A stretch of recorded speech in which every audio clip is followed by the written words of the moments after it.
I'm Doug Jackson, founding attorney of the law firm of Douglas G. Jackson. We're here today with our program called Business Education Network Interviews, or BENIs as I like to call them.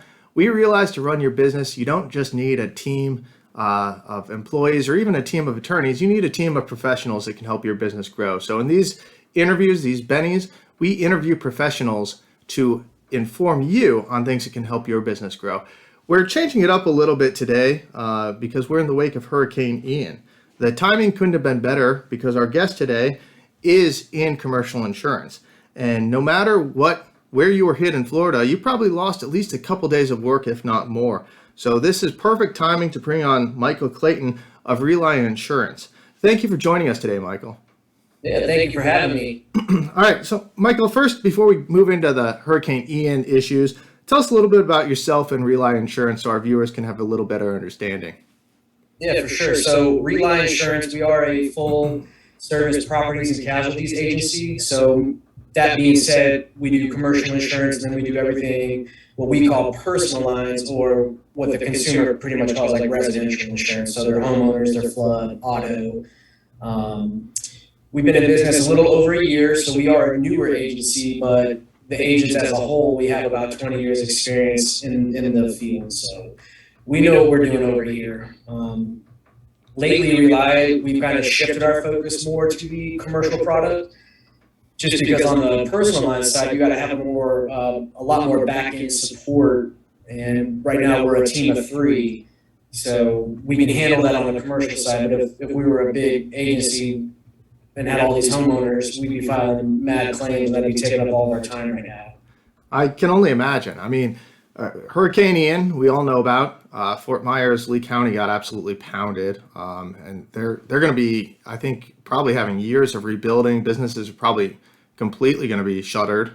Some of them, even up here in Pinellas County, though, we lost power. We had some missed work, and I know there's different insurance policies, different kinds of commercial insurance policies, and one of them that I think I want to ask you about is business interruption insurance, because even if your business only lost a couple days of work, that could be devastating for a small business. So can you tell us about the different policies or different types of products that you might have and how that might help some of the people that got hurt or lost even a day or two of work during the hurricane? Yeah, so business interruption, or sometimes called loss of business income, that's going to be found on any type of policy that has commercial property. So business owner's policy, that would include just a legit commercial property policy. It's inclusive in those types. It's not going to apply to your general liability. So if you were a contractor that only had general liability and got put out of work for a couple of days, unfortunately, you're not going to be able to apply for that kind of claim. It's strictly to the commercial property form. Okay, so what does that mean? I mean, the commercial property form. What do you mean by that? How do our viewers? What can you tell our viewers what you mean by that? I suppose. Yeah, not to confuse people too much, but if you have a business owner policy, something like that's going to include your liability and your contents, like whether you own the building or not. So if you own the building, you're obviously going to have your structure covered, and then your contents as well. Or if you're just a tenant that is working and renting a shop or a space, then you're going to have your contents covered. But the business interruption is on that policy, which could be triggered from a loss for, power outage, hurricane, fire, stuff like that. Okay. So, I mean, I imagine that's affected a lot of people here in Florida. And even, like I said, St. Pete, we had a lot of power outages who didn't get hit nearly as hard as Fort Myers did. But how would a person or how would a business owner who maybe had to close their doors, lost power for a while, how would they go about making a claim to recover their lost revenue? Well, hopefully, a lot of the insurance companies send out reminders like print up your declarations page or have a digital copy of it on file at least. So that way, if their papers get devastated or lost in the storm, they at least have a copy on their phone, or once they have access to email. Or if you have your agent's number or just the agency's number in general, as long as you can contact the agent or the carrier, you can file the claim immediately. Okay, and I know what this means, but some of our viewers might not. You talked about, I don't think you said deck page, which it's commonly referred to. I think you said declarations page. But what exactly is that? What does that mean? So the declarations or the deck page, that's it's basically a summarized version of your entire policy. So most policies are, well, like 60, 70 pages and up. So the deck page is probably, 3 to 5 pages, which is just a summary of everything. That's going to include your effective dates. It's going to tell you how to file a claim, all the coverages that you have. So it's basically a summary. And I don't want to get too far in the weeds, but the deck page arguably might be the most important page because it's controlling even over the policy, right? So even if there's some inconsistent terms, the deck page is going to govern that. Is that right? Yeah, that's correct. So one or two of the pages that'll be in the declarations is going to show a list of all the policy forms that are in your policy. So where something may be excluded up here, if you scroll down more and see the policy forms, it might be included. So like business interruption, for example, there may be an exclusion, but then it could apply down the line for something else. And the deck page, will show that. Okay. So we talked about really kind of the business interruption here and maybe Pinellas, where we had some power outages. Fort Myers, they got pounded by the hurricane. Some of these businesses probably have to close shop completely. Some of those structures may not even exist anymore. How do they make a claim, and what will they get? Hard to tell. So, me being an insurance agent, I work for the client, but we're not licensed claims adjusters, so we don't divulge too much on, how the claim is going to work after it's filed. But the process, if you have a copy of your policy, you can call the carrier directly and just get the ball rolling, or the same thing with your agent. If like I'm with Reliant Insurance, I'm just going to call them and talk to somebody. That way they can get it going. So as soon as those clients down south of us do have access to either a phone or their email, they just need to file a call or make a call, excuse me. Okay. And I always recommend as well that in certain cases you might want to get an independent professional like a lawyer to take a look at your policy too. Because those adjusters, I think they mean well most of the time, but sometimes they don't always do what I think is in the best interest of my clients. But yeah, good to know. So make a claim right away is pretty much the takeaway here, right? Yeah, because it's going to take at least 3 to 5 days to have an actual adjuster assigned. And then once they get assigned, they'll be reaching out to the insured. They'll probably reach out to the agent as well, just to give you the claim number, who the claims adjuster is, and their contact info. But then they'll be reaching out to the insured directly to get the details, because the insured is going to know all the details. And backing up a little bit, so the carrier is going to do their part to hire their claims adjusters, but it's really not a bad idea if it's affordable to hire a public adjuster that can represent strictly your interest as well, or a business, law professional like yourself. All right. So we talked about Hurricane Ian, and if businesses lost, and it can be devastating for small businesses to lose a couple days of revenue. But let's say they did, and they didn't have any kind of insurance that had business interruption coverage. Obviously they are not going to be covered for Hurricane Ian, but should they still get that now? Right. Yeah. Like you said, it's not going to help for hindsight, but using Hurricane Ian as an example, even if you were in an area that wasn't affected, you can see the damage that was done down there, and you can put yourself in their shoes and be like, oh, well, if I was running a business down there, I would be in a hard place right now. So I would always recommend, as an agent, having business interruption or loss of business income. It can be worded differently on different policies, because for times like that, then you're going to have some sort of, a sigh of relief, like, okay, I'm going to be able to pay my rent. I'm going to be able to pay my employees, maybe even put them up in lodging if they need it. And it doesn't just cover wind. So if there was like a fire to the building, theft, if you're in retail and all your product gets stolen, then if you can file it for theft. Even in some situations, riot and civil unrest or vandalism, it can be covered. Okay. I think almost every policy has an exclusion for war. So war is not going to be covered? Not war. Not that I've seen yet. All right. Well, hopefully we don't have to worry about that anytime soon. You went into my next question already. So just to clarify, then business interruption, we're talking about Hurricane Ian because it just happened. It makes sense to talk about this right now, but it sounds like it's a good idea, even if there's no hurricane. It covers a tremendous amount of business outage reasons. Is that right? Yeah, correct. So in insurance, we call them perils. So Hurricane Ian was the peril of wind. So then you have your fire, you have your theft, your vandalism. So it's a lot more than just protection against a hurricane.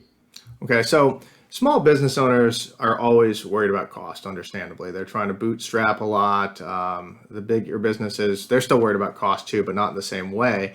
How much does a business interruption or a policy that has business interruption or business revenue loss, what's the cost of that for a small business? Compared to the total premium, it's fairly inexpensive. I would say it's worth it. Let's just keep it short. For example, I wrote a building that had 4 tenants in it. So it's just a building, it's a habitational risk. And he had $200,000 in building coverage, and then he had $20,000 in loss of business income. The overall premium, and these numbers are rounded, by the way, but the overall premium was $2,500, and for the business income or business interruption portion of that, it was only $225 of that premium. Okay.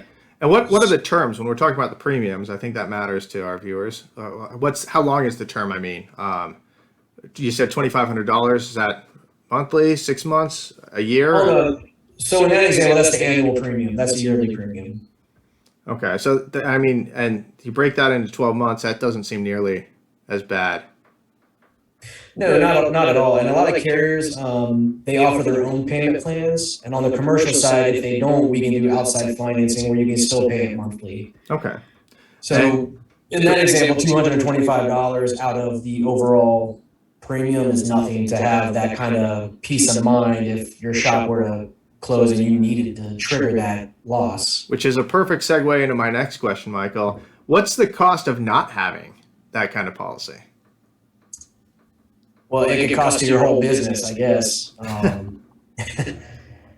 it could be hefty. I mean, don't have a solid answer for that, unfortunately, but it depends. It depends on, I mean, if you're out of business a few days, if you're out of business a week, it depends on, I think, how much you have in reserves too. I mean, a lot of the small businesses, especially newer businesses, they're dependent. They're kind of week by week in a lot of cases, and if that's the case, a couple of days could be devastating. So yeah, that could cost the whole business. I agree with you on that.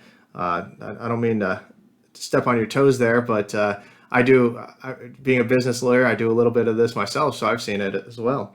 All right. So what about businesses that own property or lease property? And if that property was damaged in the storm, I mean, we didn't have so much of that up here, although there's probably some damage even up here with some fallen trees.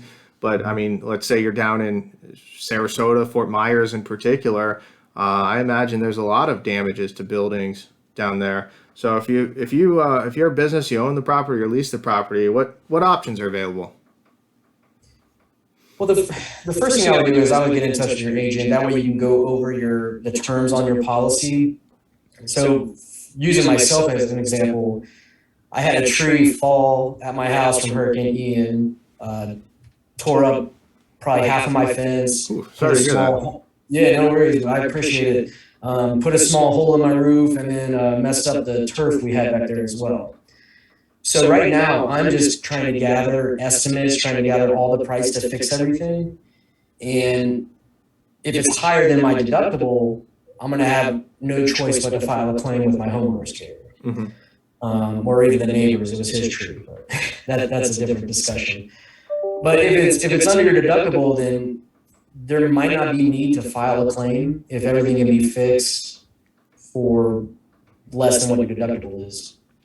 And again, it's like you're anticipating my questions here, Michael. Business owners don't exist in a vacuum. And I know you deal primarily with commercial insurance, so I'm just going to kind of ask you generally. Business owners, like I said, they don't exist in a vacuum. They've got personal lives. Some of them, though, they might take out even a second mortgage on their home to try to fund their business. But even if not, they're living somewhere. They've got homes, a lot of them. Can you tell us a little bit about homeowners insurance and how that would, and you did a little bit, but can you expand on that a little bit more on how that might provide some coverage for Hurricane Ian losses? Yeah, so as a homeowner, most of the policies I've seen, and I'm not a homeowner's expert by any means, I'll start with that, but most of the ones I've seen or come across, they're going to include some kind of a loss of use. So that on the homeowner side would be pretty much a similar coverage to the business interruption on a business side. So if they can't be in their home for a certain amount of time, or let's say they work out of their home even and they can't use that workspace, then they can file a claim for the loss of use for their homeowner's policy. Okay, so we've talked a lot of different policies, and I imagine, and I guess I should ask you though, businesses at different levels might need different types of coverage. Is that an accurate statement? Oh yeah, 100%. Okay, so I mean, and one of the things I try to do for our business clients is give them some risk analysis or risk assessment to try to determine if their coverage is appropriate for what they need, and if I don't think it is, I'm going to refer them to someone like you, who can get them the policy they need. But in your professional opinion, how often should these businesses be reviewing their policies to determine if they need updates, increase coverage, maybe decrease coverage if they've had a slow year? How often should a business be doing that? At the very minimum, I would say yearly. Okay. There's some businesses where it may be lucrative to do a 6-month review, especially if you're in retail. So let's say you own a restaurant and you're anticipating $500,000 in sales that year. Well, something like Hurricane Ian or even the COVID pandemic, if you only did 100,000 or 200,000, you can endorse your policy midway through the term, knowing that you're not going to make what you said you were, and the policy was based off of that initial 500,000. So you can get a refund in premium, you get the premium put to your existing policy and lower your monthly payments, or a policy like that would also be audited. So after the audit takes place, then you could even get a refund. Okay, that's fantastic to know. And I imagine it's true on the other side. If you're making more money and you're increasing your capital, increasing your assets, you probably want some more coverage. Is that right? Yeah, yeah. I mean, there's umbrella policies or excess liability policies because the more money you're making, the more people see you as a target in most situations, unfortunately. So you can have added liability put to even your homeowners, to your business. It can apply to a lot of different lines of coverage. Okay. And I was planning to have you on to talk about commercial insurance generally, but it just seems so fitting that we're here after Hurricane Ian. We can talk more specifically about this. And I know we kind of discussed it already generally. We're going to kind of go back to a little bit more general than Hurricane Ian. But what would you say is the number one reason a small business should have business or commercial insurance? Well, commercial insurance in general, if you have a business, you're basically protecting your assets. Because if you don't have commercial insurance or business insurance, then a customer of yours can sue you personally. So you want to have separation between yourself and then your business. And that's a short answer, but that's probably sums it up a little bit. Well, and yeah, I mean, so especially if you don't structure it right with an LLC and you really separate the entities. But I mean, even if you do that, it sounds like you're saying you can certainly lose your business if you don't have it, versus if you do have it and you've got appropriate coverage, it can save your business. And if you don't mind, let's talk a little bit about a lawsuit. So let's say someone makes a frivolous claim, or maybe not a frivolous claim, but a claim that they're not going to win. You still have to defend that lawsuit, right? So how does a commercial coverage, will that pay for the attorneys to cover that? Will that pay for the litigation costs? Yeah, so every commercial policy I've seen, the carrier has a duty to defend the client. So even if it's a fraudulent lawsuit and somebody's coming after the insured, the carrier is going to defend that. And then if they need to, they'll go back and subrogate against whoever's doing the suing, for lack of a better term. And But the so, carrier will defend the and client. subrogate means the insurance company is going to pay. They're going to sue the person who's ultimately responsible, right? Right. So I don't know if a lot of our viewers necessarily know the the term subrogation. So I just wanted to point that out there for him. Thank Michael, you're too smart for some of our viewers. You're using these big insurance terms. That's why one of the reasons insurance is so scary, I think. But it's good to have someone knowledgeable like you. Okay, so yeah, I mean we could go on and on here, but we're running a little bit low on time. So in case our viewers want some more information, they want to get a hold of you, want to get a hold of Rely Insurance. What's the best way to contact you or contact Rely? So for me, my clients that I deal with directly, I give them my cell phone number and then my email address. If somebody wants to contact me, my email is mclayton@reliinsurance.com. And we have to remember that Rely is spelled RELI. So there's two I's in the email, and that confuses some people. Or my cell phone, 727-434-5227. There's nary a time where I don't answer my phone. You can kind of get the feel for if it's a spam or something like that. So I'll pretty much always answer a call. And then, of course, we have a website, which is reliinsurance.com, and they can reach out that way as well. We actually have online forms that you can fill out to request a quote, just to kind of shorten the process. But the best way is to just talk to an agent. All right. Well, we'll be back next time with more professionals to help you learn how to help your business grow. And hopefully we don't have more catastrophes. But if we do, hopefully we have someone like Michael on who can tell you ways to mitigate or recover some of the losses. Michael, thank you so much for coming. Yeah, thank you for having me. That was awesome.